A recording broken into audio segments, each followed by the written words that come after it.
അപ്പോൾ ആ കുട്ടി മറ്റുള്ളവരോട് പറഞ്ഞു, ഞാൻ ഒരു ഡോക്ടറായിരുന്നു, എന്നെ കൊന്നൊരിടത്ത് കുഴിച്ചിട്ടേക്കുവാണ് എന്നും പറഞ്ഞ ആൾക്കാരെല്ലാം വിളിച്ചുകൊണ്ട് പോയി അവിടെ മാന്തി നോക്കിയപ്പോഴത്തേക്കും ഡെഡ് ബോഡി അവിടെ അസ്ഥികൂടമായിട്ട് കിടക്കുന്നുണ്ട്. സാറ് റീബർത്തിൽ വിശ്വസിക്കുന്നുണ്ടോ? റീബർത്തിനെ പറ്റിയും സാറിൻ്റെ കഴിഞ്ഞ ജന്മത്തെ പറ്റിയും എവിടെങ്കിലും സാറ് പരിശോധന നടത്തിയിട്ടുണ്ടോ? പുനർജന്മം, റീഇൻകാർണേഷൻ, റീബർത്ത് അല്ലേ? എനിക്ക് തോന്നുന്നു ഈ വിഷയത്തെപ്പറ്റി നമുക്ക് രസകരമായി സംസാരിക്കാൻ, ഈ വിഷയത്തെപ്പറ്റി നന്നായി നിരീക്ഷണം നടത്തിയിട്ടുള്ള ഡോക്ടർ പി വിജയൻ സാർ തന്നെയായിരിക്കും. This episode is powered by Medimix. Sir റീബർത്തിൽ വിശ്വസിക്കുന്നുണ്ടോ? ഞാൻ വിശ്വസിക്കുന്നുണ്ടോ ഇല്ലയോ എന്നുള്ളതിനെ കഴിഞ്ഞും കൂടുതൽ ഞാൻ ഇതിനെക്കുറിച്ചുള്ള, കാരണം വിശ്വാസം എന്ന് പറയുമ്പോൾ ഒരാളുടെ പേഴ്സണലാണ്. പക്ഷെ അതിനൊക്കെ ഞാൻ കുറച്ചുകൂടി ഇതായിട്ട് ചെയ്ത് സയൻറ്റിഫിക് ആയിട്ടുള്ള സ്റ്റഡീസ് പറയാം. ഞാൻ ചോദിച്ചു, നമ്മൾ ചർച്ചയിലേക്ക് കടക്കുന്നതിന് മുൻപ് തന്നെ ആ സ്റ്റഡീസ് പറയുന്നത് റീബർത്ത് ഉണ്ടെന്നാണോ ഇല്ലെന്നാണോ? ഇപ്പം ഗ്ലോബലി ഉള്ള സൈക്കോളജിസ്റ്റുകളും സൈക്കാട്രിസ്റ്റുകളും അതുപോലെ തന്നെ ന്യൂറോളജിസ്റ്റുകളും അതിൽ മെജോറിറ്റി ആൾക്കാരും വിശ്വസിക്കുന്നത് ഈ നമ്മുടെ ഈ കോൺഷ്യസ്നസ്സിന് മരണമില്ല. നമ്മുടെ ബോധമാണല്ലോ നമ്മൾ ശരിയായി ഒഴിച്ചു കഴിഞ്ഞാൽ നമ്മുടെ ബോധമാണ്. ആ ബോധം നശിക്കുന്നില്ല, അതെപ്പോഴും റീസൈക്കിൾ ചെയ്തുകൊണ്ടിരിക്കുകയാണ്. അതായത് യഥാർത്ഥത്തിൽ മരണമില്ല. അത് ഈ അടുത്തിടയ്ക്ക് ഷാജി പിന്നെ സദ്ഗുരു ഒരു ഇന്റർവ്യൂവിൽ പറയുന്നുണ്ടായിരുന്നു, മരണമില്ല, ഒരു അവസ്ഥയിൽ നിന്ന് മറ്റൊരവസ്ഥയിലേക്കുള്ള പലായനം മാത്രമാണ് പ്രകൃതിയിലുള്ളത്. ഒരു പക്ഷേ matter can neither be created nor B destroy എന്ന് നമ്മൾ മുൻപ് കേട്ടിട്ടുള്ള ഐൻസ്റ്റീൻ്റെ തിയറി പോലെ തന്നെയാണോ റീബർത്തിനെ പറ്റി നമ്മൾ ചിന്തിക്കുന്നത്? ഇന്ത്യയിലുള്ള കാര്യങ്ങൾ മാറ്റി നിർത്തിയിട്ട് ഗ്ലോബലി നമ്മൾ എടുക്കുകയാണെങ്കിൽ സയൻറ്റിഫിക് കമ്മ്യൂണിറ്റിയിൽ കൂടുതൽ ആൾക്കാരും ഈ റീബർത്ത് ഉണ്ട് എന്ന് വിശ്വസിക്കുന്നവരാണ്. അല്ല സാർ, ഇത് ആദ്യം വിശ്വസിച്ചു തുടങ്ങി ഇന്ത്യൻസ് അല്ലേ? അല്ല, അത് ഞാൻ പറഞ്ഞൊരു വേദിക് ബാക്ക്ഗ്രൗണ്ടിലും ഈസ്റ്റേൺ റിലീജിയൻ ഫിലോസഫിക്കകത്തൊക്കെ, അതായത് ബുദ്ധിസം, ജൈനിസം, ഹിന്ദുയിസം, ഇതിനകത്തൊക്കെ നമുക്ക് ഇത് എസ്റ്റാബ്ലിഷ്ഡ് ആണ്. അതിനപ്പുറത്തൊന്നുമില്ല. ഇപ്പം ഈ ബുദ്ധൻ്റെ തന്നെ, ശ്രീബുദ്ധൻ്റെ തന്നെ 648ാമത്തെ ലൈഫ് എന്ന് പറയുന്നത്, അപ്പം അത്രയും പ്രാവശ്യം അദ്ദേഹം കഴിഞ്ഞു പോയിട്ടുണ്ട് എന്ന് പറയുന്ന ജാതക ടൈൽസിനകത്ത് പറയുന്ന ഇതുണ്ട്. അതുപോലെ നമ്മൾ മറ്റു പലതും എടുക്കുമ്പോഴത്തേക്കും പുരാണങ്ങളിലെല്ലാം പോകുമ്പോഴത്തേക്കും റീബർത്തിനെ കുറിച്ച് ഒത്തിരി പറയുന്നുണ്ട്. ഞാൻ എൻ്റെ ഇടയിൽ ഇൻ്റർഫിയർ ചെയ്തൊരു കാര്യം ചോദിച്ചു. സാർ ഈ റീബർത്തിനെ പറ്റിയും സാറിൻ്റെ കഴിഞ്ഞ ജന്മത്തെ പറ്റിയും എവിടെങ്കിലും സാറ് പരിശോധന നടത്തിയിട്ടുണ്ടോ? ഉണ്ട്. സാറ് കഴിഞ്ഞ ജന്മത്താരായിരുന്നു? അത് ഈ പറഞ്ഞതുപോലെ ഞാനൊരു മോങ്കായിരുന്നു എന്നുള്ളതാണ് ഞാൻ കണ്ടിട്ടുണ്ട്. ബുദ്ധിസ്റ്റ് മോങ്ക് കഴിഞ്ഞ ജന്മത്ത്. അതെ. അത് മറ്റൊരാൾ നിരീക്ഷിച്ച് പറഞ്ഞതാണോ സാറിന് സ്വയം? അല്ല, ഈ തേർഡ് പാർട്ടിക്കുള്ള നിരീക്ഷണം ഇല്ല. നമ്മളത് എങ്ങനെ ചോദിച്ചാൽ, സാധാരണഗതിയിൽ സൈക്കോളജിയിൽ ഒരു ഹീലിംഗ് മെത്തേഡാണ് റിഗ്രഷൻ തെറാപ്പി എന്ന് പറയുന്നത്. റിഗ്രഷൻ തെറാപ്പി എന്ന് പറയുകയാണെങ്കിൽ നമ്മളിപ്പം നമ്മുടെ മാസീവായിട്ട് ചെയ്യും. ഞങ്ങൾക്ക് ക്ലാസ്സിലൊക്കെ ഞാൻ റെഗുലർ ചെയ്യുന്ന ഒരു കാര്യമാണ്. ഇതൊരു വെസ്റ്റേൺ തോട്ട് പ്രോസസ് ആണോ ഇന്ത്യൻ തോട്ട് പ്രോസസ്? അമേരിക്കനാണ്. ടിപ്പിക്കൽ അമേരിക്കൻ പ്രോസസ്സാണ്. അതായത് നമ്മളെ ചെറുതായിട്ട് മെഡിറ്റേഷനിൽ, ഹിപ്നോസിസിലോ കൊണ്ടുപോയിട്ട് ഒരു 5 വർഷം മുമ്പത്തെ കാര്യങ്ങളിലേക്ക് പോകുന്നു. 10 വർഷം, 15 വർഷം, 20 വർഷം, അങ്ങനെ നമ്മൾ പുറകോട്ട് പോയി നമ്മുടെ അപ്പോൾ അങ്ങനെ എയർലി ഓർമ്മകളിലേക്ക് പോവുക. ആ ഓർമ്മകളിൽ ഏതാണോ നമുക്ക് ജീവിതത്തിൽ പ്രോബ്ലം ഉണ്ടാക്കുന്നത്. എയർലി ഓർമ്മകൾ എന്ന് പറഞ്ഞാൽ നമ്മുടെ ചെറുപ്പകാലം വരാം. ഈവൻ നമ്മൾ വൂമ്പിൽ ഉള്ള സമയത്ത്, അമ്മയുടെ വയറ്റിൽ കിടക്കുന്ന സമയത്തുള്ള ഓർമ്മകൾ പോലും വരാം. പിന്നിലേക്ക് അമ്മയുടെ ഗർഭപാത്രത്തിൽ ഇരിക്കുന്ന അവസ്ഥ വരെ കൊണ്ടുപോയിട്ട് അതിനിടയ്ക്ക് വന്നിട്ടുള്ള, അതിന് മുൻപല്ലേ നമ്മുടെ മുജ്ജന്മം. അതെ, ഞാൻ പറഞ്ഞു. ആ അവസ്ഥ വരെ കൊണ്ടുപോയിട്ട് നമുക്ക് ഓപ്പോസിറ്റ് ആയിട്ടുള്ള ഇന്ന് പ്രോബ്ലം ചെയ്യുന്ന ഓർമ്മകളൊക്കെ നമ്മളെ മൈൻഡിൽ നിന്ന് എറൈസ് ചെയ്യാനുള്ളൊരു മൈൻഡ് പ്രോഗ്രാമിംഗ് രീതിയുണ്ട്. അത് നന്നായിട്ട് പ്രാക്ടീസ് ചെയ്തുകൊണ്ടിരുന്ന ആളാണ് ബ്രിയാൻ വെയ്സ് എന്ന് പറഞ്ഞൊരു സൈക്കാട്രിയും സൈക്കോളജിയും രണ്ടിൻ്റെയും കൂടെ എക്സ്പേർട്ടായിരുന്നു US-ൽ. അപ്പോൾ അദ്ദേഹത്തിൻ്റെ ഒരു പേഷ്യൻ്റ് ആയിരുന്നു ഒരു കാതറൈൻ. അപ്പോൾ കാതറൈനെ ഇയാൾ ഇങ്ങനെ പുറകോട്ട് കൊണ്ടുപോയി. അപ്പോൾ ഊമ്പിൽ അമ്മയുടെ ഗർഭപാത്രത്തിൽ വരെ ചെല്ലുന്നു. എന്നിട്ടെല്ലാം കുട്ടിയിടയ്ക്ക് പറയുന്നതെല്ലാം 2 വിധത്തിലും നമ്മളെടുക്കും. ചോദിക്കുന്നത് യെസ് ഓർ നോ ആണെങ്കിൽ നമുക്ക് കൈ കൊണ്ട് കാണിച്ചാൽ മതി, 1 വിരലോ 2 വിരലോ എന്നൊക്കെ പറഞ്ഞ് ഇഡിയോമോട്ടോർ ആക്ഷൻസ് എന്ന് പറയും. അതല്ല, ഇൻ ബിറ്റ്വീൻ സംസാരിക്കാവുന്ന ലെവലിൽ വെച്ചുകൊണ്ടും ചെയ്യാറുണ്ട്. അപ്പോൾ ഇദ്ദേഹം ഈ കാതറൈനെ റിഗ്രസ് ചെയ്തുകൊണ്ടിരുന്നത് സംസാരിക്കാവുന്ന ലെവലിൽ വെച്ചുകൊണ്ടാണ് ചെയ്തുകൊണ്ടിരുന്നത്. അപ്പോൾ ഇങ്ങനെ കുറച്ചങ്ങോട്ട് പോകുമ്പോഴത്തേക്ക് മദറിൻ്റെ ഗർഭപാത്രത്തിൻ്റെ അവസ്ഥ കഴിഞ്ഞ് പിന്നെയും പുറകോട്ട് കൊണ്ടപ്പോൾ ഇവർ നിർത്താതെ സംസാരിക്കുന്നു. കഥയിൽ നിർത്താതെ സംസാരിക്കുന്നത്. അപ്പോൾ അദ്ദേഹത്തിൻ്റെ ബുക്കിനകത്തുണ്ട് many lives and many masters എന്ന് പറയുന്ന ആ ബുക്കിനകത്തൊരു ഭാഗമാണ് ഞാനീ പറയുന്നത്. അപ്പോൾ ഈ കുട്ടി ഒരു ഭാഷ സംസാരിക്കുന്നത് ബ്രയാൻ ബ്രൈസ് ഡോക്ടർക്ക് മനസ്സിലാകുന്നില്ല എന്താണെന്ന്, ഇത് റെക്കോർഡ് ചെയ്തുകൊണ്ടിരിക്കുക. അപ്പോൾ ആ സെഷൻ കഴിഞ്ഞിട്ട് പുറത്ത് വന്നു കഴിഞ്ഞപ്പോഴത്തേക്ക് ഇത് കേൾപ്പിച്ചപ്പോൾ ഈ കുട്ടിക്കും അറിയത്തില്ല എന്താണെന്നുള്ള അതിൻ്റെ സന്ദേശങ്ങൾ എന്താണെന്ന് അറിയില്ല. അങ്ങനെയാണ് ബ്രിയാൻ ബ്രൈസ് ഭാഷാ സയൻറ്റിസ്റ്റുകളെ കാണാനായിട്ട് പോകുന്നത്. അങ്ങനെ പലരെ കാണിച്ചപ്പോഴാണ് ഇത് ഹീബ്രു ആണെന്ന് അറിയുന്നത്. അപ്പോൾ ഹീബ്രു എക്സ്പേർട്സിൻ്റെ അടുത്ത് കൊണ്ടുവന്നു. അപ്പോൾ ഹീബ്രു അവർ പറഞ്ഞത് ഇപ്പോൾ ഉള്ള ഹീബ്രു അല്ല, ഒരു 1000 years ഒക്കെ ബാക്കിലുള്ള ഓൾഡ് ഹീബ്രു ആണ്. എല്ലാ ഭാഷയ്ക്കും പരിണാമമുണ്ട്. അതെ. അപ്പോൾ അങ്ങനെ ഇദ്ദേഹം അതിനെക്കുറിച്ച് കൂടുതൽ പഠിക്കുന്നു. പിന്നെ ഈ ഒരു സബ്ജക്റ്റിന് എന്താ പറയുക, അപ്പോൾ പേഷ്യൻറ്റിനെ വീണ്ടും 60-ലധികം പ്രാവശ്യം ഇദ്ദേഹം വീണ്ടും വിളിച്ച് റിഗ്രസ് ചെയ്യുന്നുണ്ട്. അപ്പോൾ ഈ പല കാര്യങ്ങളും വളരെ ക്രിസ്റ്റൽ ക്ലിയർ ആയിട്ട് എടുത്തിട്ട് അതിൽ പറഞ്ഞിരിക്കുന്ന പല സ്ഥലത്തും പുള്ളി നദി, മലകൾ, കാലഘട്ടങ്ങൾ എല്ലാം പുള്ളി പോയി. അത് കഴിഞ്ഞ് ഇതൊരു വലിയ വേൾഡ് ന്യൂസ് ആയിട്ടാണ് വന്നത്. റീഇൻകാർണേഷൻ ആണ് കറക്റ്റ് എന്ന് പറഞ്ഞിട്ട്. അപ്പം അദ്ദേഹം നല്ല പ്രായമായി ഇപ്പോഴും ജീവിച്ചിരിപ്പുണ്ട്, ഡോക്ടർ ബ്രിയാൻ ബ്രൈസ്. അപ്പം അത് കഴിഞ്ഞപ്പോഴത്തേക്കും ലോകത്ത് അറിയപ്പെടുന്ന ഒരുപാട് സൈക്കോളജിസ്റ്റുകളും ഹിപ്നോതെറാപ്പിസ്റ്റുകളുടെയും മേജർ ഒരു ആക്ടിവിറ്റിയായി ഫേമസ് ആയിട്ടുള്ള ആൾക്കാരെയൊക്കെ, ഇന്ദിരാഗാന്ധി, ബിൽ ക്ലിൻ്റൺ, ഇങ്ങനെയുള്ള ആൾക്കാരെയൊക്കെ അവരുടെയൊക്കെ പുനർജന്മത്തെക്കുറിച്ച് അന്വേഷിക്കുക എന്ന് പറയുന്നത്. അപ്പോൾ അങ്ങനെ ഡോക്ടർ കലാമിൻ്റെ ഒക്കെ വന്നിട്ടുണ്ട്.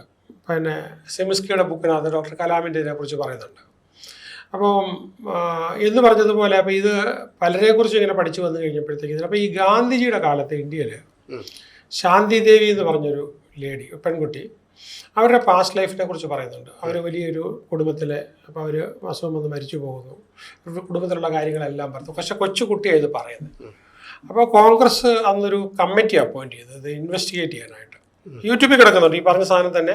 ശാന്തി ദേവി എന്ന് പറഞ്ഞ് നമ്മൾ യൂട്യൂബിൽ കൊടുത്തു കഴിഞ്ഞാൽ കിട്ടും. അവർ നേരത്തെ ജീവിച്ചിരുന്ന ആ വീടും സംഭവം എല്ലാം കാണിക്കുന്നുണ്ട്. അപ്പം അത് കാണിച്ചപ്പോൾ ശാന്തി ദേവി എന്നത് ഇത് റിവീൽ ചെയ്യുന്ന സമയത്ത് ഒരു ചെറിയ കുട്ടിയാണ്. പക്ഷെ അവർക്ക് 40 വയസ്സുള്ളപ്പോൾ അവർ മരിച്ച കഥയാണ് അവരതിനകത്ത്. അന്നേരത്തെ ബന്ധം അവരുടെ ഹസ്ബൻഡിനെ കുറിച്ചും ആ വീട്ടിനെ കുറിച്ചും എല്ലാം അവർ പറയുന്ന കാര്യമാണ്. ഈ കോൺഗ്രസിൻ്റെ സബ് കമ്മിറ്റി ഇൻവെസ്റ്റിഗേറ്റ് ചെയ്തു പോസിറ്റീവായിട്ടാണ് ഡിസിഷൻ വന്നത്. അത് കഴിഞ്ഞ് പിന്നീട് വരുന്നതെന്ന് പറഞ്ഞു കഴിഞ്ഞാൽ ലോകത്തിൽ ഈ കുറേ സയൻറ്റിസ്റ്റുകൾ, പ്രത്യേകിച്ച് മൈൻഡുമായിട്ട് ബന്ധപ്പെട്ട സയൻറ്റിസ്റ്റുകൾ ഇതിനെക്കുറിച്ച് ഒരുപാട് റിസർച്ചസ് ആരംഭിച്ചു. അപ്പോൾ അങ്ങനെ ഹിപ്നോതെറാപ്പി, പിന്നെ ഈ ഒരു പാസ്റ്റ് ലൈഫ് റിഗ്രഷൻ തെറാപ്പി, നേരത്തെ ഉണ്ടായിരുന്ന റിഗ്രഷനെ മാറ്റിയിട്ട് കുറച്ചുകൂടെ past life regression, PLR therapy എന്നാണ് അറിയപ്പെടുന്നത്. ഗൂഗിളിൽ നോക്കിയാൽ കാണാം. ലോകത്തെല്ലാം ജർമ്മനിയിലും യുഎസിലും എല്ലാം ഉണ്ട്. അത് കഴിഞ്ഞപ്പോൾ ഇപ്പോൾ യൂട്യൂബിൽ തന്നെ നമുക്ക് കാണാം. ട്രീറ്റ്മെന്റ് ആണല്ലേ PLR തെറാപ്പി? അതെ, PLR തെറാപ്പി എന്ന് പറയുന്ന ഒരു ട്രീറ്റ്മെൻറ്റാണ്. നമ്മുടെ പല പ്രശ്നങ്ങളും അതിനുശേഷം ഇല്ലാതാവും. അനാവശ്യമായ ഫിയറുകൾ, ഒരുപാട് നമ്മുടെ സ്വഭാവത്തിൻ്റെ രീതികൾ എന്ന് വെച്ചാൽ മാറിപ്പോകും. അതുകൊണ്ടാണ് ഒത്തിരി പേര് അതിൽ വിശ്വസിക്കുന്നത്. അവരുടെ ട്രോമ മാറി. സത്യമാണില്ലല്ലോ, നമ്മുടെ ട്രോമ മാറുക എന്ന് പറയുന്ന ഒരു വലിയ സംഭവമാണല്ലോ. സൈക്കോളജിസ്റ്റുകൾ അപ്പോൾ ഈ മുൻജന്മത്തിൽ വിശ്വസിക്കുന്നുണ്ട് എന്നങ്ങനെ നമുക്ക് പറഞ്ഞുകൂടാ. പിന്നെ സൈക്കോളജിസ്റ്റുകൾ എന്ന് പറയുമ്പോഴത്തേക്ക് ഒരുപാട് സൈക്കോളജിസ്റ്റുകൾ US, German and UK, Australia ഈ പ്രദേശങ്ങളിലുള്ള സൈക്കോളജിസ്റ്റുകളും സൈക്കാട്രിസ്റ്റുകളുമാണ് കൂടുതലും ഇതിനെക്കുറിച്ച് ഗവേഷണം നടത്തിയിട്ടുള്ളത്, എസ്റ്റാബ്ലിഷ് ചെയ്തിട്ടുള്ളത്. ഒരു 150 പുസ്തകങ്ങളെങ്കിലും ഈ സബ്ജക്റ്റിൽ ഇറങ്ങിയിട്ടുണ്ട്. US വെസ്റ്റ് വെർജീനിയ യൂണിവേഴ്സിറ്റിയിൽ ഡോക്ടർ പീറ്റർ ടക്കർ എന്ന് പറയുന്ന സൈക്കാട്രിസ്റ്റാണ് ഡിപ്പാർട്ട്മെൻറ്റ് ഓഫ് പാസ്റ്റ് ലൈഫിൻ്റെ ഹെഡ്. ലോകത്തിൽ ഒരിടത്ത് മാത്രമേ ഒരു യൂണിവേഴ്സിറ്റിയിൽ ഡിപ്പാർട്ട്മെന്റ് ഓഫ് പാസ്റ്റ് ലൈഫ് എന്ന് പറയുന്നത് ഉള്ളൂ. സർ, ഈ നമ്മളിപ്പം റെഫർ ചെയ്യുന്നതെല്ലാം നമ്മൾ സായിപ്പിനെയാണ്. അതെ.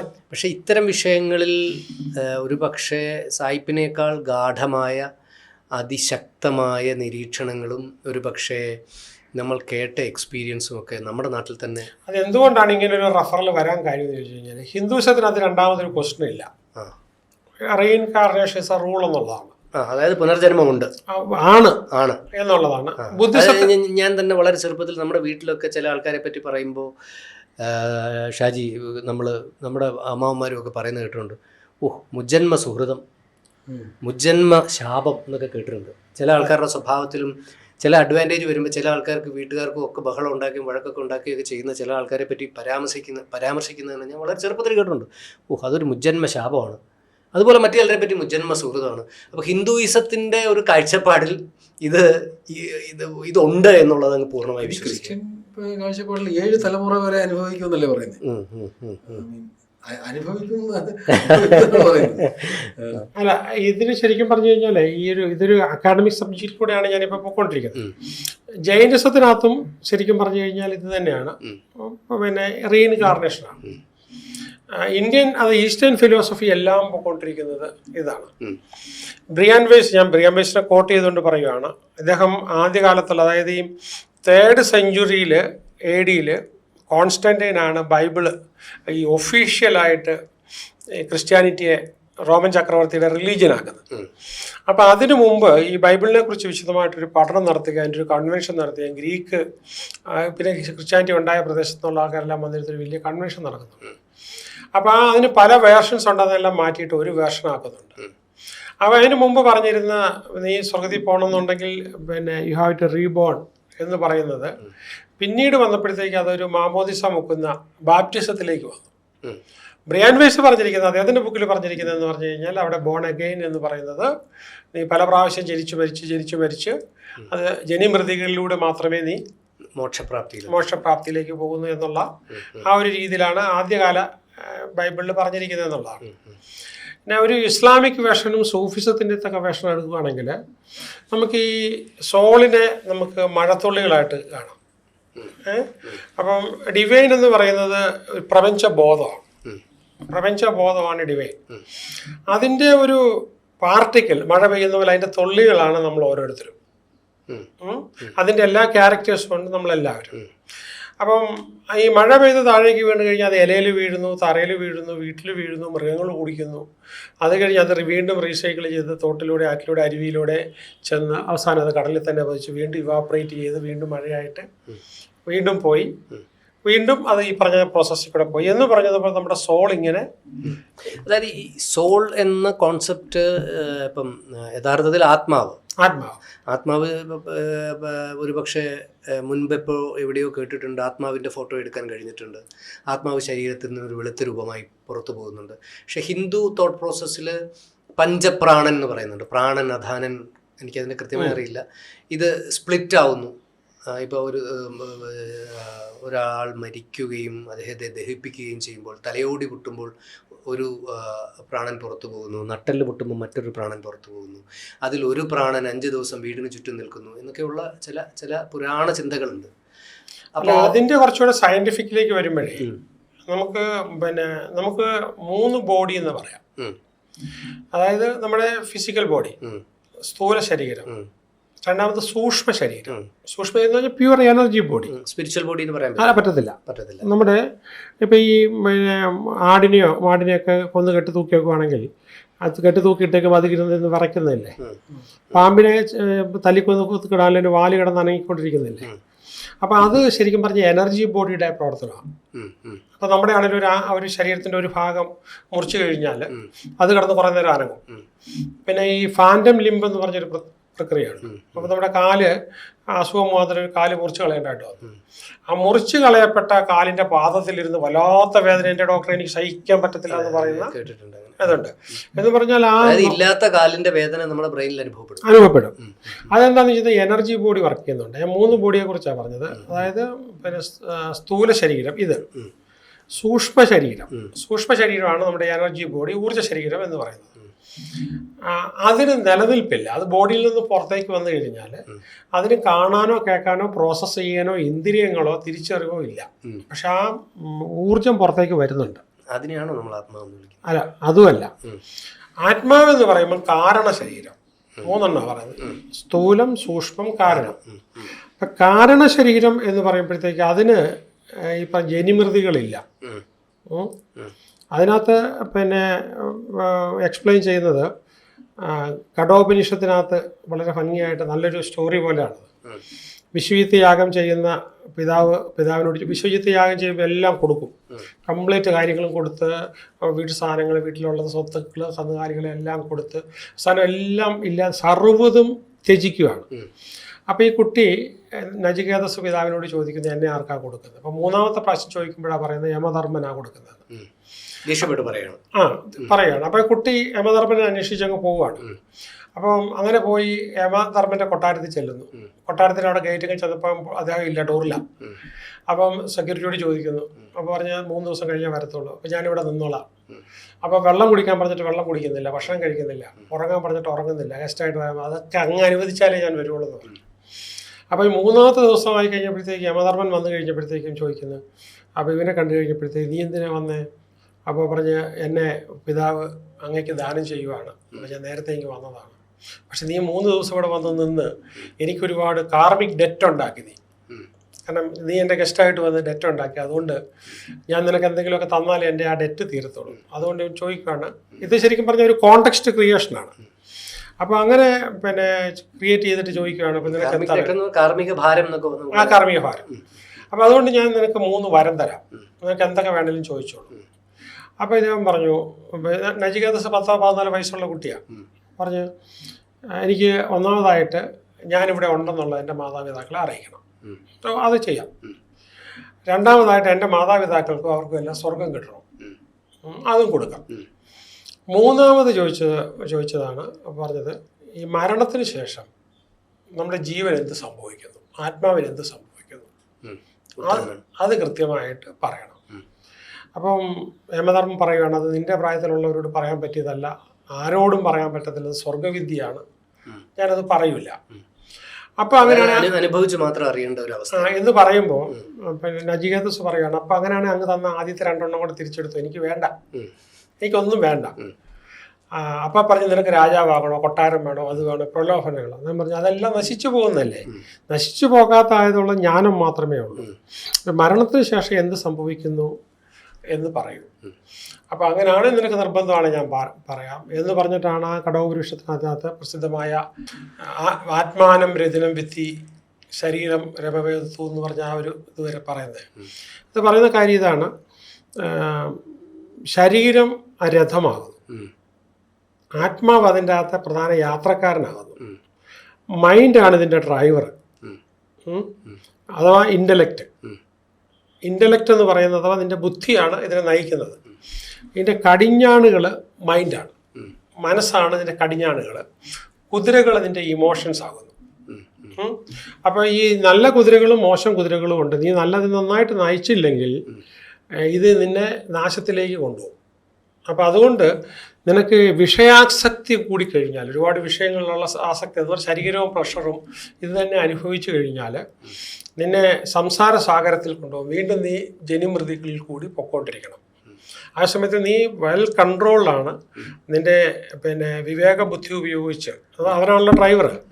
അങ്ങനെ നീ കറക്റ്റായിട്ടുള്ള സ്ഥലത്തേക്ക് മാത്രം നയിച്ചുകൊണ്ട് പോകണം, ഇമോഷനെ കൊണ്ടുപോവുകയാണെങ്കിൽ അതോടുകൂടി നീ എന്താണ് ഈശ്വരൻ്റെ ഭാഗമായി തീരുവാണ്, നിനക്ക് മുക്തിയായി എന്ന് പറഞ്ഞു കൊടുക്കുന്ന വീണ്ടും ജനിക്കാത്ത അവസ്ഥയ്ക്കാണ് നമുക്ക് മോക്ഷമുക്തി എന്ന് പറയുന്നത്. അപ്പൊ അത് ഈ കഠോപനിഷത്തിനകത്ത് പറയുന്ന ഒരു ഭാഗമാണ്. ഞാൻ സന്ദർഭവശാൽ പറഞ്ഞതാണ്. എന്ന് പറഞ്ഞാൽ പിന്നെ ജനിക്കില്ല.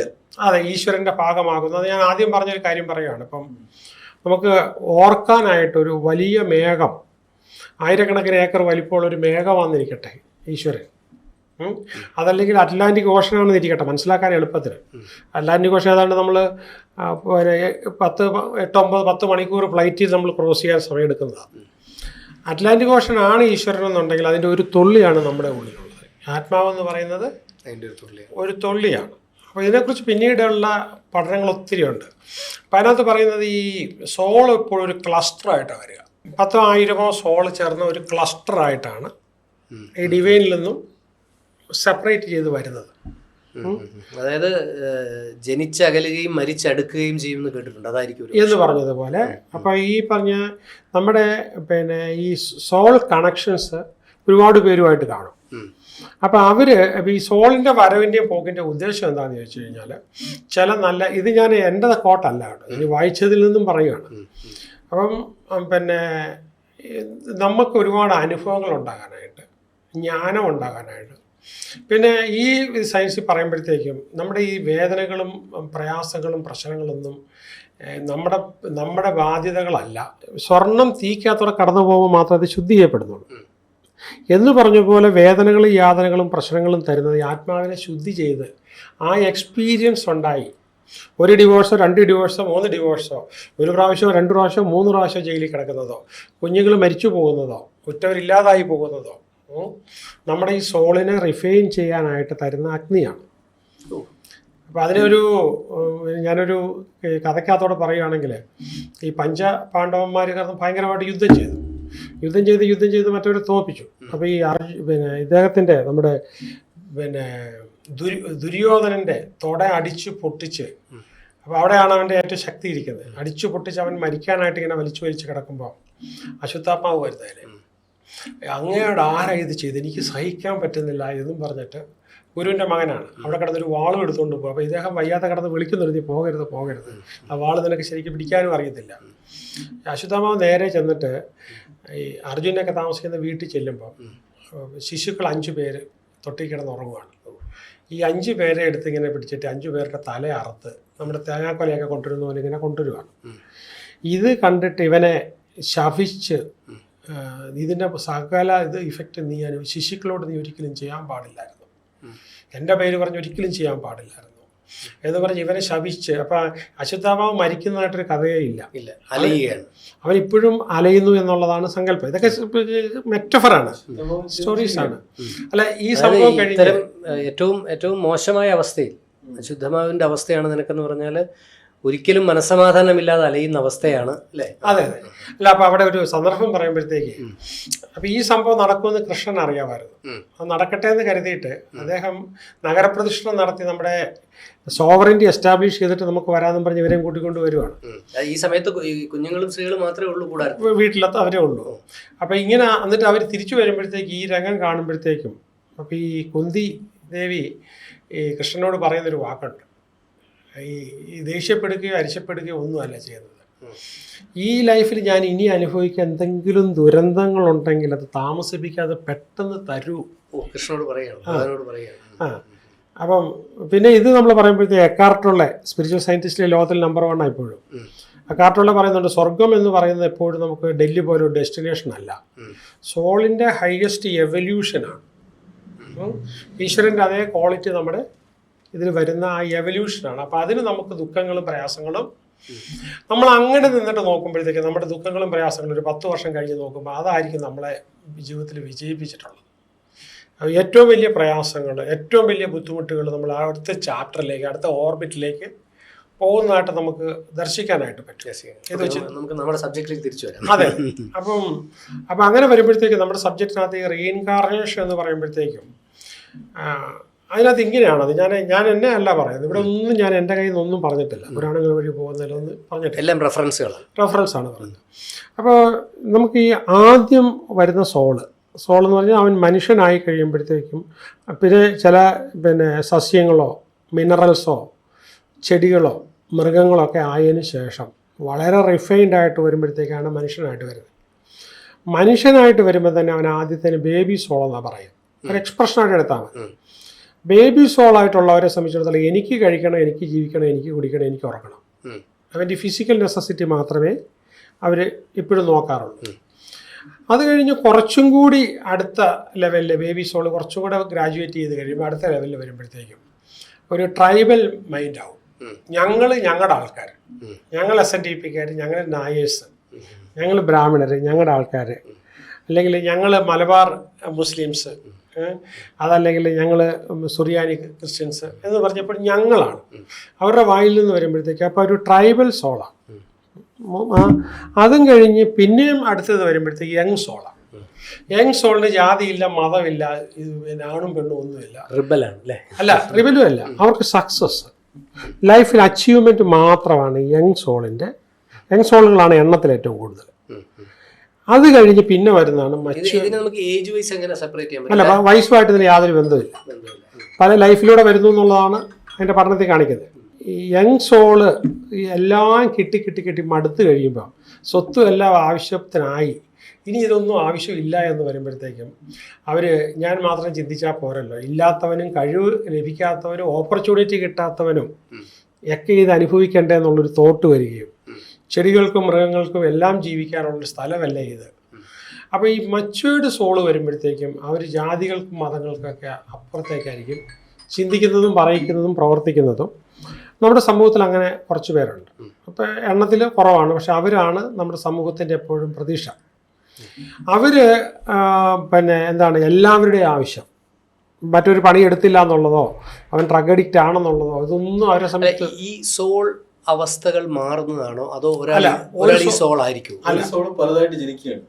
ഒരു സോൾ ട്രാൻസ്മൈഗ്രേഷൻ ചെയ്യുമ്പോൾ ആദ്യം വരുന്നത് ബേബി സോൾ ആയിട്ട് വന്നത്, പിന്നീട് പല ഇത് കഴിയുമ്പോഴായിരിക്കും സോൾ. ഞാൻ ചോദിച്ചത് അപ്പൊ ഈ ബേബി സോൾ മരിച്ച് അടുത്ത സോളായിട്ട് വരും. ഓ, മരിച്ചാണ് മാറുന്നത്? അതെ, അല്ലാതെ ഒരു ജന്മത്തിൽ അത് മാറുകയല്ല. അത് ഞാൻ പറയാം. അത് ഞാൻ പറയാം.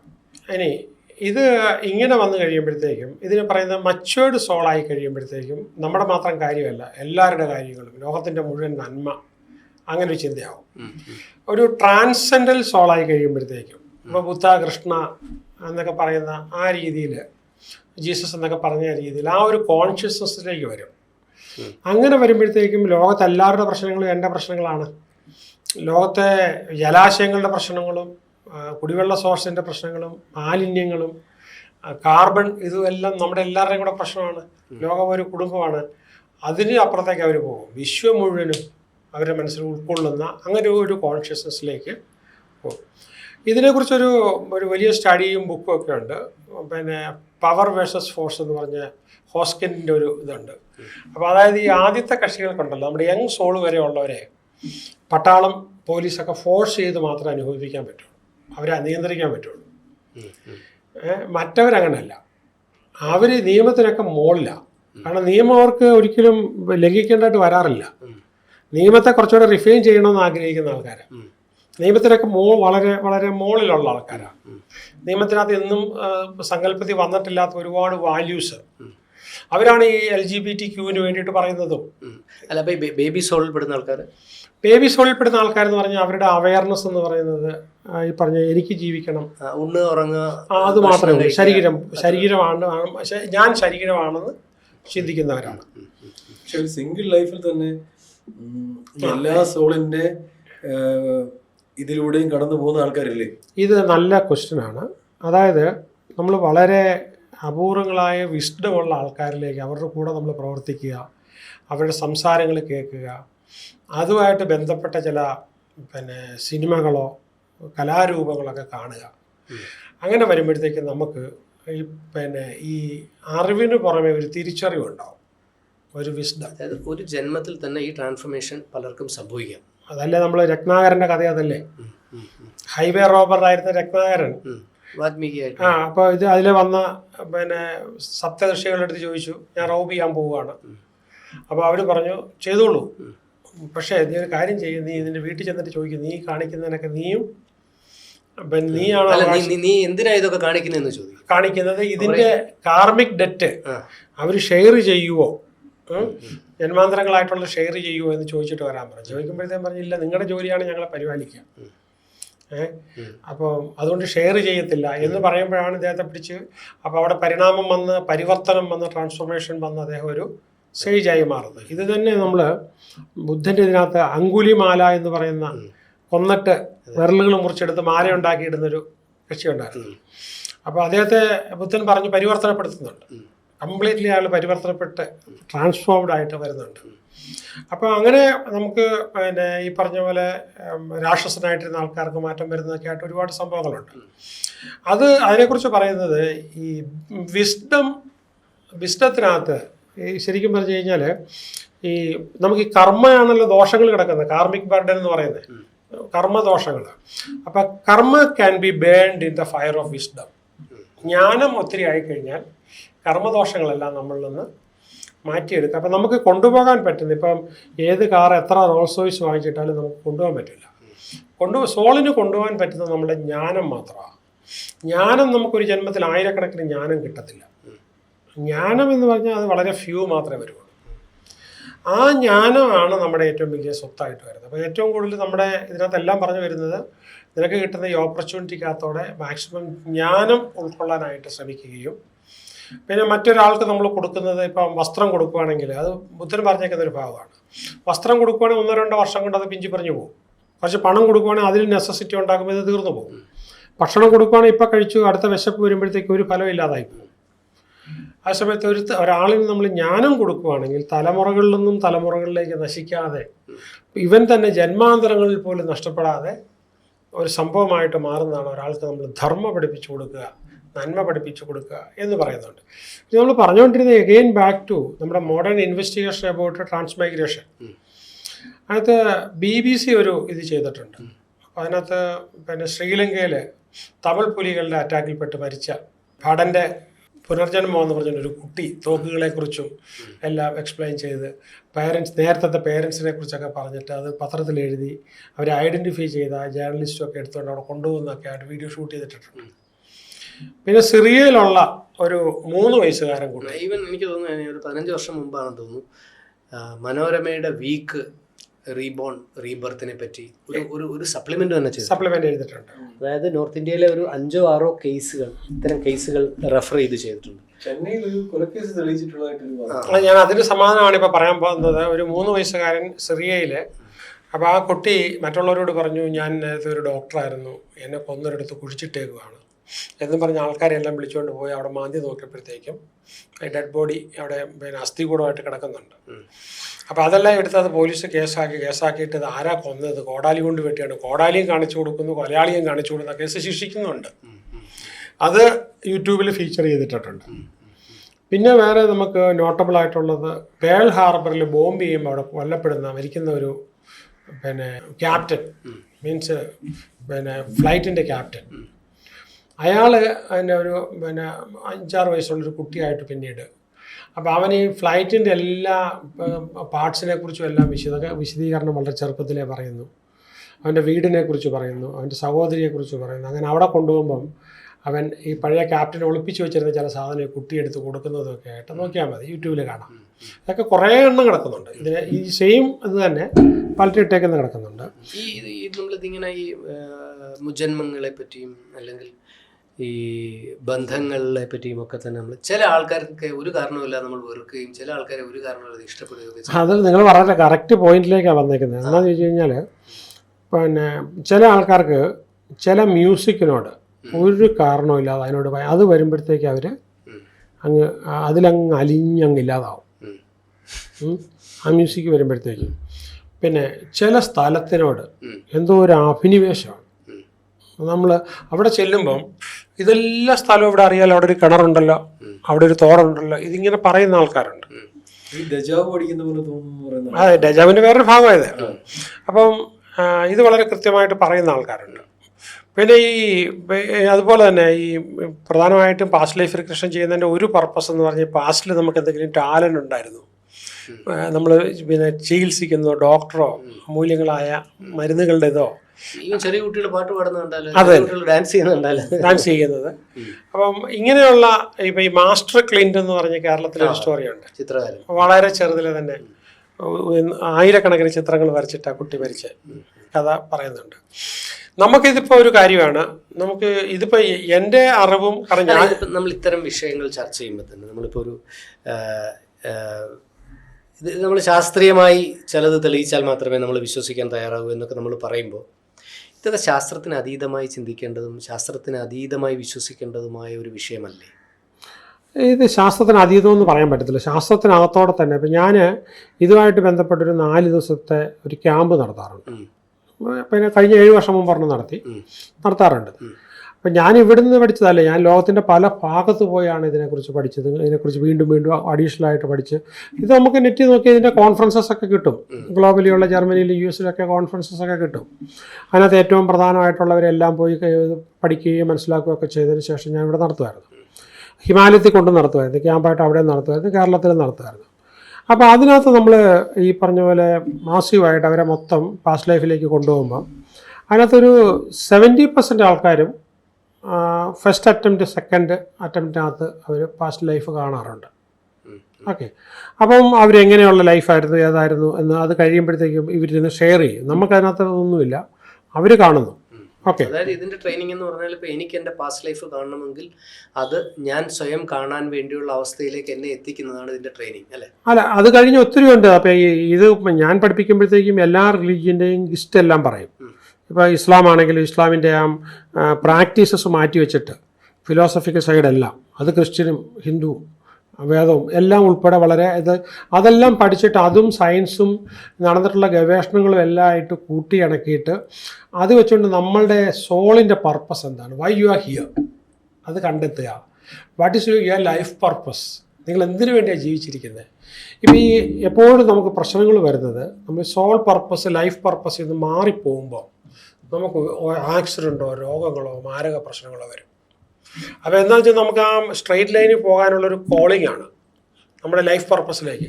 ഈ ലൈഫ് പർപ്പസിൽ കൂടെ തന്നെ പോവുകയാണെങ്കിൽ ഈ ദിവസങ്ങളും മാസങ്ങളും വർഷങ്ങളും പോകുന്ന നമ്മൾ അറിയില്ല, പട്ടാട്ടക്കടേന്ന് പോയിക്കൊണ്ടിരിക്കും, നമുക്ക് വേറെ തടസ്സങ്ങളൊന്നും വരില്ല.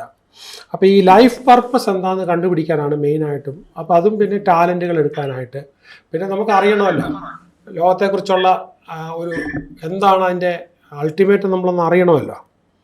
നമ്മൾ ജനിക്കുന്നു പല റിലീജിയനും പലതും പറയുന്നു, പക്ഷെ സയൻറ്റിസ്റ്റുകൾ എന്ത് പറയുന്നു. അപ്പം ഞാൻ ഇതുവരെ എൻ്റെ അഭിപ്രായം ഞാൻ പറഞ്ഞിട്ടില്ല, ഞാനിപ്പോൾ പറഞ്ഞത് മുഴുവൻ റെഫറൻസസ് ആണ് പറഞ്ഞത്.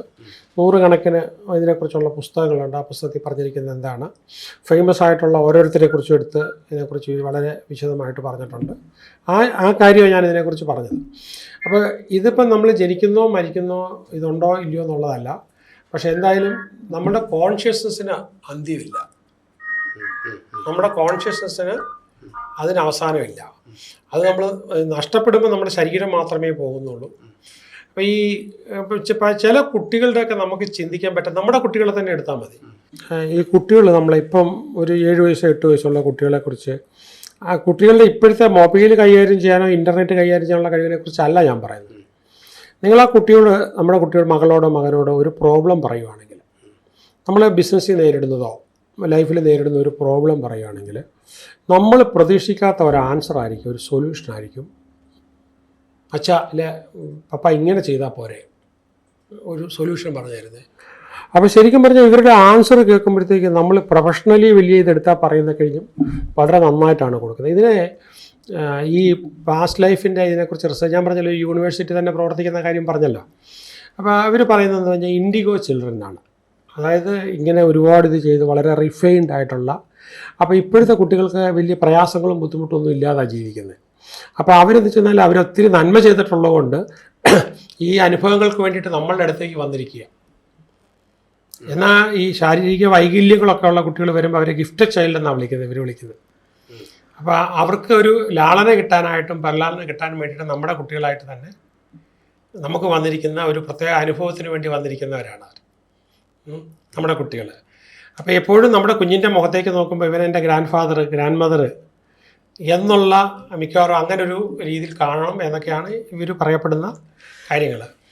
ഇൻഡിഗോ ചിൽഡ്രൻ വളരെ ശരിയാണെന്ന് പറയുന്ന ഒരു കോൺസെപ്റ്റ് ഉണ്ട്. അതിവിടെ മാത്രമല്ല, ലോകം മുഴുവൻ ഈ ഒരു അവസ്ഥ നമ്മൾ കാണുന്നുണ്ട്. അപ്പോൾ ഈ പിന്നെ വേഡ്സ്വർത്ത് പറയുന്നുണ്ടല്ലോ, വേഡ്സ്വർത്ത് പറയുന്ന child is A father of മാൻ. അപ്പോൾ അവൻ മകനല്ല, അവൻ അപ്പനാണ്. അപ്പം അങ്ങനെ ഒരു പിന്നെ അവരുമായിട്ടൊരു നമ്മുടെ ജീവിതത്തിൽ ഏറ്റവും വലിയ ബ്ലെസ് എന്ന് പറയുന്നതും ഈ ഖലീൽ ജിബ്രാൻ പറയുന്നുണ്ട്, കുട്ടികൾ നമ്മളുടേതല്ല, ഒരു കാലഘട്ടത്തിൻ്റെ വക്താക്കളാണ്, അംബാസഡേഴ്സാണ്, നമ്മളിലൂടെ വന്നു എന്ന് മാത്രമേ ഉള്ളൂ. അവർക്ക് ഏറ്റവും നല്ല വചനങ്ങളും നല്ല ആഹാരങ്ങളും കൊടുത്ത് സൽക്കരിക്കുക. നിങ്ങളുടെ വീട്ടിലെ ഏറ്റവും വലിയ ഗസ്റ്റ് നിങ്ങളുടെ കുട്ടികളായിരിക്കട്ടെ. അതാണ് ഖലീൽ ജിബ്രാൻ്റെ ഒരു നമ്മൾ നോക്കുമ്പോഴത്തേക്കും ഇത് കാണിക്കുന്നത്. അപ്പോൾ ഇപ്പോൾ ഈ പണ്ടൊരു 30, 40, 50 വർഷം മുമ്പ് എൻ്റെ കുഞ്ഞെന്ന് പറയുമ്പോൾ എൻ്റെ ഒരു സ്ലേവിനെ പോലെയാണ് ഫാദറോ മദറോ. ഒക്കെ കണക്ക് കൂട്ടിയിട്ടാണ് പറയുന്നത്. ഞാൻ പറയുന്നത് മാത്രമേ, അവൾ ആ കോഴ്സിന് പോയാൽ മതി, അവൻ ഇന്നതിന് പോയാൽ മതി, പറയുന്ന അങ്ങോട്ട് കേട്ടാൽ മതി. ആ ഒരു ആശയമേ അല്ല ഇപ്പോഴത്തെ കാലത്ത്. അപ്പം നമ്മളിതിൻ്റെ ഒരു ഏകദേശം ഒരു കൺക്ലൂഷനിലേക്ക് നമുക്ക് പോകുമ്പോൾ, നമ്മൾ ഇത്രയും നേരം നടത്തിയ ഒരു ചാറ്റിൽ നിന്ന് ഞാൻ മനസ്സിലാക്കുന്ന ഒരു കാര്യം, അല്ലെങ്കിൽ സാർ നിരീക്ഷിച്ച് കണ്ടെത്തിയ കാര്യം എന്ന് പറയുന്നത് പുനർജന്മം ഉണ്ട് എന്ന് തന്നെയാണ്. നമ്മളിതിപ്പോൾ ഇത് പറയുമ്പോഴത്തേക്ക് ഞാനും ഒരുപാട് ലോജിക്കലി സയൻറ്റിഫിക്കായിട്ട് തന്നെ വിശ്വസിക്കുന്ന ഒരാളാണ്. അപ്പം റാഷണലിസ്റ്റുകൾ ചിന്തിക്കുന്നതെന്ന് പറഞ്ഞാൽ ഇതൊക്കെ നമ്മുടെ മനസ്സിൻ്റെ തോന്നലുകളാണ്, മനസ്സിൻ്റെ ക്രിയേഷൻസാണ്, പിന്നെ ഫോട്ടോഷോപ്പാണെന്ന് സാധാരണഗതിയിൽ ആൻസർ കിട്ടാറുള്ളൂ. പക്ഷേ നമ്മൾ ഈ പിന്നെ സയൻറ്റിഫിക് മെത്തേഡ് വഴി ഇതിനെ വിശകലനം ചെയ്തേക്കുന്ന ഒരു രീതിയുണ്ട്. അപ്പോൾ അത് നമുക്ക് മനസ്സിലാക്കണം. ഞാനിപ്പോൾ പറഞ്ഞതിനെ കൺക്ലൂഡ് ചെയ്ത് മനസ്സിലാക്കാനായിട്ട് ചാറ്റ് GPT-യിലോ ഗ്രോക്കിലോ ഒക്കെ പോയിട്ട് അല്ലെങ്കിൽ പെർപ്ലക്സിറ്റിയിലൊക്കെ പോയിട്ട് പാസ്റ്റ് ലൈഫിനെ കുറിച്ചുള്ള researches by a university and key finding and the researcher ഇത്രയും കാര്യങ്ങൾ ചോദിച്ചുകൊണ്ട് കൊടുത്തു കഴിഞ്ഞാൽ നമുക്ക് കറക്റ്റായിട്ട് 2025-26 വരെയുള്ള ഇതിനെക്കുറിച്ചുള്ള റിസർച്ചസ് കിട്ടും. അല്ല ഞാൻ ഇത് സാർ ഇതെല്ലാം റെഫർ ചെയ്യുമ്പോഴും സാർ ഒരു സ്റ്റേറ്റ്മെൻറ്റിലേക്ക് എത്താൻ എന്താണ് മടിക്കുന്നത്? എന്താണ്? അതായത് പുനർജന്മമുണ്ട് ഇല്ല എന്നൊരു സ്റ്റേറ്റ്മെൻറ്റിലേക്ക് സാർ അല്ല, ഞാൻ അവിടെ അത് അങ്ങനെ ചെയ്യാത്തതിൻ്റെ കാര്യം ഞാൻ എൻ്റെ ക്ലാസ്സിലും അങ്ങനെ തന്നെയാണ് കൊടുക്കുന്നത്. ലോകത്തിലുള്ള ഫാക്റ്റ് എന്താണെന്ന് കൊടുത്തിട്ട് അപ്പോൾ അത് ബുദ്ധൻ പറഞ്ഞൊരു വാക്കാണ്, യു അനലൈസ്. ഞാനിങ്ങനെ പറയുകയാണ്. അപ്പം observe, analyse and conclude yourself. അപ്പോൾ ആ കൺക്ലൂഷൻ എന്താണെന്ന് അല്ല, കൺക്ലൂഷൻ ഓരോരുത്തർക്കും കൊടുക്കുക. ഓരോരുത്തർക്കും വിട്ടു. അതെ, നമ്മൾ ഒരു വിധി പറയുന്നതിന് പകരം ഇപ്പൊ ബുദ്ധൻ പറയുന്നുണ്ട്, ആര് പറഞ്ഞാലും വിശ്വസിക്കരുത്. You observe, analyse and conclude yourself.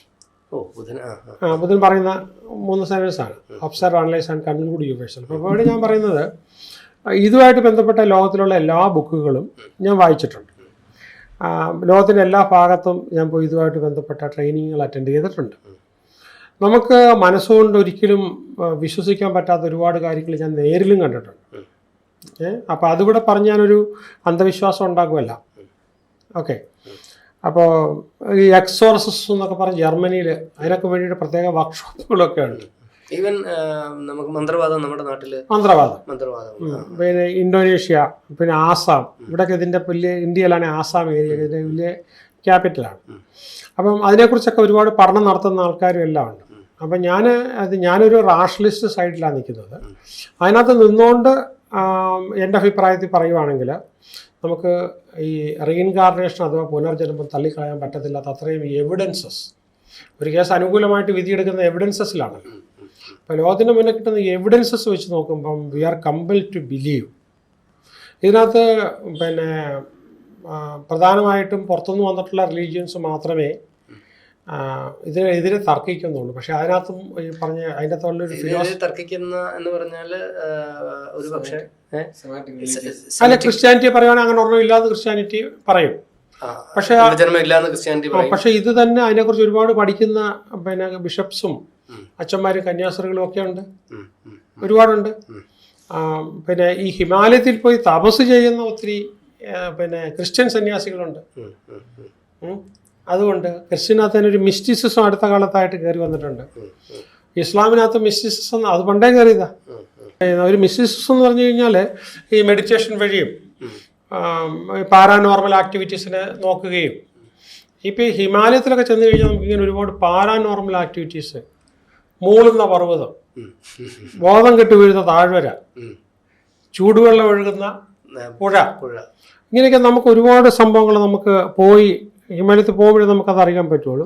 അതുപോലെ തന്നെ ഹിമാലയത്തിൽ പോയി ഞാൻ എൻ്റെ ഇത് ക്ലാസ് അവിടെ ക്യാമ്പ് വെക്കുമ്പോഴത്തേക്കും ഒരു 3 മിനിറ്റ് 4 മിനിറ്റ് നമ്മളൊരു ട്രാൻസെൻഡ് ചെയ്ത് പോയി. നമ്മൾ ഏത് ലോകത്താണോ നമ്മളങ്ങനെ ഉണ്ടെന്നുള്ളത് നമുക്കറിയത്തില്ല. ആ രീതിയിലേക്ക് നമുക്ക് പിന്നെ ഭയങ്കര അവിടെ നമ്മൾ ആൾട്ടിറ്റ്യൂഡിലെത്തുമ്പോൾ മൈൻഡിലുണ്ടാകുന്ന ഷിഫ്റ്റ്, അതുവരെ നമ്മൾ വർഷങ്ങളോളം ജീവിച്ചിട്ട് ഒരിക്കലും നമ്മൾ ചിന്തിച്ചിട്ടില്ലാത്ത പുതിയ ധാരകളിലൂടെ നമ്മുടെ ചിന്ത പോവുക. അപ്പോൾ നമുക്കതിന് അല്ലാതെ പറയാൻ പറ്റത്തില്ല. അതപ്പോൾ ആ ജോഗ്രഫിക്ക് അങ്ങനെ എന്തെങ്കിലും ഒരു പ്രത്യേക കഴിവുണ്ടായിരിക്കുമോ? അതുകൊണ്ടായിരിക്കും ഈ ആൾക്കാർ തപസ് ചെയ്യാനും മെഡിറ്റേഷൻ വേണ്ടി ഹിമാലയം തന്നെ സെലക്ട് ചെയ്യുന്നത്. ലോകത്തിൻ്റെ പല ഭാഗത്തു നിന്നും ആൾക്കാർ അവിടെയാണല്ലോ വരുന്നത്. അതെ, ഞാൻ പറഞ്ഞു ഇസ്രയേലിലുള്ളവർ. ഇപ്പോൾ നമ്മൾ അവിടെ ചെന്ന് കഴിഞ്ഞാൽ ജാനറ്റ് അറ്റ്വുഡ് എന്ന് പറഞ്ഞാൽ എൻ്റെ ഒരു അധ്യാപിക, പിന്നെ US കാരിയാണ്. അവരിതിൻ്റെ എല്ലാം ഒരു ക്യാമറ ടീമുമായിട്ട് വലിഞ്ഞു കയറി ചെന്ന് 30 DVD പണ്ട് ഇറക്കിയിട്ടുണ്ട്. ഞാനതെല്ലാം ഇരുന്ന് കണ്ടതാണ്. അതിനടുത്ത് നല്ല വളരെ ഫ്ലുവൻ്റായിട്ട് ഇംഗ്ലീഷ് സംസാരിക്കുന്ന ഒരുപാട് പേരുണ്ട്. പ്രൊഫസറായിട്ടൊക്കെ വന്നിട്ട് അവിടെ ഇരിക്കുന്നവരുണ്ട്. ഹിമാലയം മുഴുവനും നല്ല റോഡുകളാണ് ഇന്ത്യൻ ആർമി മെയിൻറ്റെയിൻ ചെയ്തുകൊണ്ടിരിക്കുന്നത്. ഈ സന്യാസികളെല്ലാം അതിൽ നിന്ന് ഒരുപാട് അകലപ്പായിരിക്കുന്നത്. സാർ, നമ്മൾ മുൻ ജന്മത്തെക്കുറിച്ച് കുറേ ഇപ്പോൾ പറഞ്ഞു. നമ്മൾ മുൻ ജന്മത്തിനെ നമ്മൾ എങ്ങനെ റീകോഡ് ചെയ്യുന്നു അല്ലെങ്കിൽ ഡീകോഡ് ചെയ്യുന്നതിനെ കുറിച്ച് പറഞ്ഞു. പക്ഷേ നമ്മൾ ഇന്ത്യയിൽ തന്നെ 2 കേസുണ്ട്. നമ്മൾ അടുത്ത ജന്മത്തിലേക്ക് ജമ്പ് ചെയ്യാൻ വേണ്ടിയിട്ട് ഈ ബുരാരി ഡെത്ത് സാറിന് അറിയായിരിക്കുമല്ലോ. 11 പേര് ഒരുമിച്ച് ആത്മഹത്യ ചെയ്ത് അടുത്ത ജന്മത്തിലേക്ക് ജമ്പ് ചെയ്യാൻ വേണ്ടിയിട്ട്. അതേപോലെ തന്നെ മലയാളികളായിട്ടുള്ള 2 കപ്പിൾസ് കൂടെ ഒരു ഫ്രണ്ടും ചേർന്ന് അരുണാചൽ പ്രദേശിൽ പോയി ആത്മഹത്യ ചെയ്ത് അടുത്ത ജന്മത്തിലേക്ക് ജമ്പ് ചെയ്യാനായിട്ട്. അപ്പം 2 വർഷം വലിയ വാർത്തയായിരുന്നു. അപ്പൊ ഇത് അടുത്ത ജന്മത്തിൽ അവർ വിശ്വസിച്ചിട്ട് ഈ സാർ നേരത്തെ പറഞ്ഞ പോലെ ഇവരൊരു ക്ലസ്റ്റർ ആയിട്ട് വീണ്ടും ജനിക്കാൻ വേണ്ടിയിട്ട് അല്ല, അത് അങ്ങനെയല്ല. അത് അതിൻ്റെതല്ല സംഭവം. ഇപ്പം ഈ ദൈവത്തെ കണ്ടു, ദൈവമായിട്ട് സംസാരിച്ചു എന്നൊക്കെ നമ്മൾ നേരത്തെ മുതൽ കേൾക്കുന്ന ഒരുപാട് സാധനം നമ്മുടെ ഈ പിന്നെ പ്രധാനമായിട്ടും ബ്രെയിനിൻ്റെ ചില ഭാഗത്ത് വരുന്ന പ്രശ്നങ്ങളാണ്. ഇല്യൂഷൻസ്. അതായത് ഇല്യൂഷൻസ് ഉണ്ട്, ഡെലൂഷൻസ് ഉണ്ട്, ഹാലൂസിനേഷൻസ് ഉണ്ട്. 3 എണ്ണമുണ്ട്. ഇല്യൂഷൻ എന്ന് പറയുന്നത് പിന്നെ നമ്മൾ നേരെ നോക്കുമ്പം അതൊരു പിന്നെ പള്ളിയാണ്, പക്ഷെ നമ്മൾ അമ്പലമായിട്ട് കാണുന്നു. ഒരു വള്ളിയാണ്, അത് പാമ്പായിട്ട് നമ്മൾ കാണുന്നു. അത് ഇല്യൂഷനാണ്. ഡെല്യൂഷൻ എന്ന് പറയുമ്പോഴത്തേക്കും പിന്നെ ആൾക്കാർക്ക് എന്നെ ആരും ശ്രദ്ധിക്കുന്നില്ല, പക്ഷെ അവരെല്ലാം എന്നെ ആക്രമിക്കാൻ വരുന്നു. എല്ലാവരും എന്നെ ആക്രമിക്കാൻ വരുന്നു. അങ്ങനത്തെ ഉള്ള തോന്നലുകളാണ്. എക്സാമ്പിൾ ഞാൻ പറയുന്നത്. ഈ ഹാലൂസിനേഷൻ എന്ന് പറഞ്ഞാൽ അതല്ല, അതൊരു വല്ലാത്ത സാധനമാണ്. അത് നമ്മൾ വളരെ സൂക്ഷിക്കേണ്ടതുമാണ്. ഇല്ലാത്തതുണ്ടെന്ന് തോന്നുന്നു. അയ്യോ, ചിലപ്പം പിന്നെ 3 വയസ്സോ 4 വയസ്സോ ഉള്ള കുട്ടി അടുത്ത വീട്ടിലെ കുട്ടിയായിരിക്കും. ആ കുട്ടി നമ്മൾ ആ കുട്ടീനെ ഫിസിക്കലായിട്ട് ഉപദ്രവിച്ചു ഈ കുട്ടി അങ്ങ് ഉറപ്പിച്ചങ്ങ് പറഞ്ഞു കളയും. കാരണം കുട്ടിക്ക് അത് അങ്ങ് വിശ്വാസമായേക്കാണ്. നമ്മൾ ആ ദിവസം അവിടെ ഉണ്ടായിരുന്നില്ല. ഒത്തിരി കേസസ് അങ്ങനത്തെ ഉണ്ട്. ഈ ഡെത്തിന്റെ പിന്നിൽ ഹാലുസിനേഷൻ. അപ്പോൾ ഇങ്ങനെ അവരെ സംബന്ധിച്ചിടത്തോളം അവരുടെ എക്സിറ്റ് ചെയ്യാൻ ടൈമായി, അവരുടെ സോൾ ഗ്രൂപ്പിലേക്ക് പോകണം എന്നെല്ലാം ഉള്ള കൂടുതലും കിട്ടുന്നത് ഹാലുസിനേഷൻസ് ആണ്. മെഡിറ്റേഷനിലൂടെ ഈ 11 പേരെയും ഹാലുസിനേഷനിൽ ഒരേപോലെ അവരങ്ങോട്ടും ഇങ്ങോട്ടും കമ്മ്യൂണിക്കേറ്റ് ചെയ്തിട്ടേ ഉണ്ടാകുന്ന ഒരു കോ ക്രിയേഷനാണ്, ഒരു ഇല്യൂഷനിൽ. ഈ നമുക്ക് പാസ്റ്റ് ലൈഫിനെ കുറിച്ച് നേരിട്ട് അറിയാൻ പറ്റുന്ന ഒരു 5-6 വയസ്സ് വരെയൊക്കെയാണ്. അത് കഴിഞ്ഞ് വെയിൽ ഓഫ് സെപ്പറേഷൻ എന്ന് പറയുന്ന ഒരു സംഭവം ഉണ്ടായിട്ട് പാസ്റ്റിലെ മിക്കവാറെല്ലാം മറന്നുപോകും. 6 വയസ്സ് വരെ ഇതിനെപ്പറ്റി അറിയാൻ പറ്റും. 6 വയസ്സ് മുതൽ നമുക്ക് സോഴ്സിനെ കുറിച്ച് അറിയാൻ പറ്റും. 6 വയസ്സ് വരെയൊക്കെ. 2 വയസ്സിലും 3 വയസ്സിലൊക്കെ വളരെ ഇതായിട്ട് അറിയാൻ പറ്റും. വെയിൽ ഓഫ് സെപ്പറേഷൻ കംപ്ലീറ്റ് അങ്ങനെ കിടക്കാതിരിക്കുകയാണ് നല്ലത്, നമുക്ക് നല്ലത്. വെയിൽ ഓഫ് സെപ്പറേഷൻ കംപ്ലീറ്റ് ആയി കഴിയുമ്പോൾ നമ്മൾ ഭൂമിയിലെ ആളായി. അപ്പം പിന്നെ ഇതിലൂടെ നമുക്കൊരു പ്രത്യേക ഒരു ബോധോദയം വന്നിട്ടേ നമുക്ക് ഇന്ന ഒരു ലൈഫിലേക്ക് പോകാൻ പറ്റുന്ന, അങ്ങനെ നമുക്ക് നിയന്ത്രിക്കാൻ പറ്റുന്നതല്ല. കാരണം അത് ഈ കോൺഷ്യസ്നസ് മറഞ്ഞു കഴിയുമ്പോൾ മാത്രമേ നമുക്ക് ഈ സോളിൻ്റെ ഇത് വരുള്ളൂ. മറ്റേത് ഇവരിപ്പോൾ അതിലോട്ട് പോകാമെന്നും വ്യാമോഹിക്കുന്നത് എടുത്തു ചാടുന്നതൊക്കെ ആകാശത്തിന് താഴെ ഇടിവെട്ടുന്നത് പോലെ മേഘങ്ങൾ പോകുന്ന പോലെ മാത്രമേ ഉള്ളൂ. അതിനകത്തുണ്ടാകുന്ന ഹാലൂസിനേഷൻസ്, അവർക്ക് ഒരുപാട് ഹാലൂസിനേഷൻസ് ഉണ്ടാകും. പിന്നെ ഇത് നമുക്ക് കുറച്ചുകൂടെ റെയ്മണ്ട് മോഡി എന്ന് പറഞ്ഞ റെഫർ ചെയ്യാൻ ആഗ്രഹിക്കുന്ന ആൾക്കാർ, ഞാൻ അദ്ദേഹമായിട്ട് 3 ദിവസം സ്പെൻഡ് ചെയ്തിട്ടുണ്ട് കാനഡയിൽ. അദ്ദേഹത്തിൻ്റെ ജീവിതകാലം മുഴുവനും നിയർ ഡെത്ത് എക്സ്പീരിയൻസസിനെ കുറിച്ചുള്ള റിസർച്ചസാണ്. ആ ഡെത്തിൻ്റെ സമയത്ത് നമുക്ക് എന്ത് സംഭവിക്കുന്നു എന്നുള്ളത്. ആ ഡെത്തിനോട് അടുത്ത് വരുമ്പോൾ സംഭവിക്കുന്ന ഏതാണ്ട് ഓരോ യൂണിഫോമിറ്റി ഉണ്ട് എല്ലാ ഇതിനകത്തും. അദ്ദേഹത്തിൻ്റെ പഠനത്തിനകത്തും പുസ്തകത്തിൽ പറഞ്ഞേക്കുന്നതിനകത്ത് എല്ലാം മരണത്തോട് വളരെ ചേർന്ന് കഴിയുമ്പോൾ നമുക്കുണ്ടാകാവുന്ന അവസ്ഥ വിവരിക്കുന്ന ഏതാണ്ട് വേറെ കുറേ. പിന്നെ ഡൈയിങ് ടു മീ എന്ന് പറഞ്ഞൊരു ബുക്കുണ്ട്, അനിത മൂർജാനിയുടെ. അവർ അഡ്വാൻസ് സ്റ്റേജിൽ ക്യാൻസർ വന്ന് പിന്നെ സിംഗപ്പൂർ ഒരു ഹോസ്പിറ്റലിൽ കിടക്കുകയാണ്. അപ്പം വേറെ വഴിയൊന്നുമില്ല. പക്ഷെ അന്നേരം അവരുടെ സോള് അതിനകത്തോടെ എല്ലാം നടക്കുക. മറ്റ് സർജറി നടത്തുന്നതും മറ്റ് പേഷ്യൻസ് വരുന്നതും മറ്റുള്ളവർ സംസാരിക്കുന്നതൊക്കെ ഇവർ ലിസൺ ചെയ്യുകയാണ്. എന്നിട്ട് ഇവർക്ക് എക്സിറ്റിന് ടൈം ആയില്ല എന്ന് ഇവർക്ക് മെസ്സേജ് കിട്ടുകയാണ്, അവർ മരിക്കേണ്ടതെന്ന്. അവർ തിരിച്ചു വന്നു. എന്നിട്ട് അവർ എഴുതിയ പുസ്തകമാണ് ഡൈയിങ് ടു മീ എന്ന് പറഞ്ഞിട്ട്. ഇത് ഹാലൂസിനേഷന്റെ ഭാഗമായി അല്ല. കാരണം വെച്ചാൽ അവർ പറയുന്നത് മുഴുവൻ ആ സംഭവങ്ങളെല്ലാം അവിടെ ഉണ്ട്, റിയലാണ്, എക്സ്പ്ലെയിൻ ചെയ്തിട്ടുണ്ട്. ഹാലൂസിനേഷൻ എന്ന് പറയുമ്പോഴത്തേക്ക് മൈൻഡ് ക്രിയേറ്റ് ചെയ്യുന്ന ഇല്ലാത്തൊരു സാധനം ഉണ്ടാക്കി നമ്മൾ ചെയ്ത. വേറൊരു കാര്യം, ഈ ഫാദറിനെ അറിയാവുന്നവർക്കേ ഫാദറിനെ കാണാൻ പറ്റത്തുള്ളൂ. മൈൻഡ് ഉണ്ടാക്കുമ്പോഴേ യക്ഷി എന്ന് പറഞ്ഞ സാധനം വരണമെങ്കിൽ യക്ഷിയുടെ കഥ ഓൾറെഡി നമ്മുടെ മനസ്സിൽ വേണം. ജപ്പാൻകാർക്ക് ഒരിക്കലും യക്ഷി വരത്തില്ല, വേറെ സാധനമാണ്. വേറെ സംഭവം വരത്തുള്ളൂ. ഇപ്പോൾ ഷാജി, നമ്മളിപ്പോൾ നമ്മൾ ഇപ്പം ചെറുപ്പം മുതൽ നമ്മൾ വട്ടം കൂടിയിരുന്ന് സംസാരിക്കുന്നു. നമ്മൾ പുനർജന്മമുണ്ടോ പുനർജന്മമില്ലയോ എന്നൊക്കെ നമ്മൾ സംസാരിച്ചിട്ടുണ്ടാവില്ല നമ്മൾ ഒരുപാട്. അപ്പോൾ ഇപ്പോൾ സാറിനോട് സംസാരിച്ച് കഴിഞ്ഞപ്പോൾ, അല്ലെങ്കിൽ ഈ ഒരു ചാറ്റിൻ്റെ ഒരു പര്യവസാനത്തിലേക്ക് നമ്മൾ എത്തി നിൽക്കുമ്പോൾ, ഈ പുനർജന്മം കൊണ്ട് നമുക്ക് ഒരു തരത്തിൽ മനുഷ്യൻ്റെ, അല്ലെങ്കിൽ പാസ്റ്റ് ലൈഫ് റിഗ്രഷൻ എന്നുള്ളത് മനുഷ്യൻ്റെ ചില അവസ്ഥകളെ ട്രീറ്റ് ചെയ്ത് മാറ്റാൻ പറ്റുന്ന ഒരു തലത്തിലേക്ക് അതിനെ ഇന്നത്തെ ശാസ്ത്രം എത്തിച്ചു എന്നുള്ളത് ഒരു വലിയ തിരിച്ചറിവാണ്. തിരിച്ചറിവാണ്. അത് ചിലർക്ക് ജീവിതത്തിൽ ഗുണകരമാകാം. അവരറിയാത്ത ചില വേദനകൾ, അവരറിയാത്ത ചില ദുഃഖങ്ങൾ, അവരറിയാത്ത ചില സങ്കടങ്ങൾ, ചില അവസ്ഥകളൊക്കെ തന്നെ ഒരു പക്ഷേ പാസ്റ്റ് ലൈഫ് റിഗ്രഷൻ എന്താണെന്ന് മനസ്സിലാക്കി അതിലൂടെ കടന്നു പോയാൽ ജീവിതത്തിൽ പാസ്റ്റ് ലൈഫ് റിഗ്രഷൻ മനസ്സിലാക്കുന്നതിലൂടെ ഒരുപാട് ഗുണങ്ങളുണ്ടാവാം. ഞാൻ അതുകൊണ്ടാണ് ഈ റെഫറൻസസ് തന്നെ പറഞ്ഞേക്കുന്നത്, ഫർദറായിട്ട് റെഫർ ചെയ്ത് നോക്കി ബോധ്യപ്പെടാനായിട്ട്. പി വിജയൻ സാറിൻ്റെ ഈ വാക്കുകൾ ഇത് കാണുന്ന പ്രേക്ഷകരിൽ കുറേ പേർക്കെങ്കിലും അങ്ങനെ ഗുണം ചെയ്യട്ടെ, ഈ എപ്പിസോഡ് അങ്ങനെ ഗുണം ചെയ്യട്ടെ എന്ന് ആശംസിക്കുന്നു. എന്തായാലും ABC ടോക്കിൻ്റെ ഇന്നത്തെ ഈ പാസ്റ്റ് ലൈഫ് റിഗ്രഷൻ്റെ പുനർജന്മത്തെ പറ്റിയുള്ള ഈ എപ്പിസോഡിലൂടെ പര്യവസാനിക്കുന്നു. വിജയൻ സർ നമസ്കാരം, ഷാജി നമസ്കാരം. This episode is powered by Medimix. Thank you. കൂടുതൽ വാർത്തകളും വിശേഷങ്ങളും നിങ്ങളിലേക്ക് എത്താൻ ABC മലയാളം സബ്സ്ക്രൈബ് ചെയ്യുക, ബെൽ ബട്ടണും അമർത്തുക.